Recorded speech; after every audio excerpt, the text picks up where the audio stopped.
Cricket betting ಅಕ್ರಮ ದಂಧೆಯಲ್ಲಿ ತೊಡಗಿದ್ದ 3 ಆರೋಪಿಗಳನ್ನು ಉಡುಪಿ ಸೆನ್ ಪೊಲೀಸರು ಬಂಧಿಸಿದ್ದಾರೆ. ಬಂಧಿತರನ್ನ ಕುಂದಾಪುರ ಗೊರ್ಗಿಯ ಸಂದೀಪ್, ಕುಂದಾಪುರ ಬೇಳೂರಿನ ಶ್ರೀರಾಜ್ ಹಾಗೂ ಮೊಳಹಳ್ಳಿಯ ಮಧುಕರ್ ಎಂದು ಗುರುತಿಸಲಾಗಿದೆ.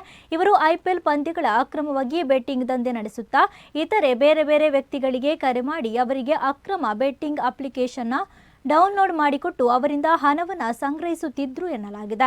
ಈ ಮೂವರು ಏಪ್ರಿಲ್ 23ರಂದು ಸಂಜೆ ಅಜ್ಜರಕಾಡಿನ ಭುಜಂಗ ಪಾರ್ಕ್ ಸಮೀಪ ಸಾರ್ವಜನಿಕ ಸ್ಥಳದಲ್ಲಿ ಪಾರ್ಕರ್ ಎಂಬ ಬೆಟ್ಟಿಂಗ್ ಮೊಬೈಲ್ ಆ್ಯಪ್ ಸಹಾಯದಿಂದ ತಮ್ಮ ಸ್ಮಾರ್ಟ್ಫೋನ್ ಮೂಲಕ ಐಪಿಎಲ್ ಹೈದರಾಬಾದಿನ ಸನ್ ರೈಸರ್ಸ್ ಹಾಗೂ ಮುಂಬೈ ಇಂಡಿಯನ್ಸ್ ತಂಡಗಳ ನಡುವೆ ನಡೆದ T20 ಮ್ಯಾಚ್ಗೆ ಸಂಬಂಧಪಟ್ಟಂತೆ ಸಾರ್ವಜನಿಕರಿಂದ ಹಣವನ್ನು ಸಂಗ್ರಹ ಮಾಡುತ್ತಾ ಕ್ರಿಕೆಟ್ ಬೆಟ್ಟಿಂಗ್ನ ಅಕ್ರಮ ದಂಧೆಯಲ್ಲಿ ತೊಡಗಿಕೊಂಡಿದ್ರು.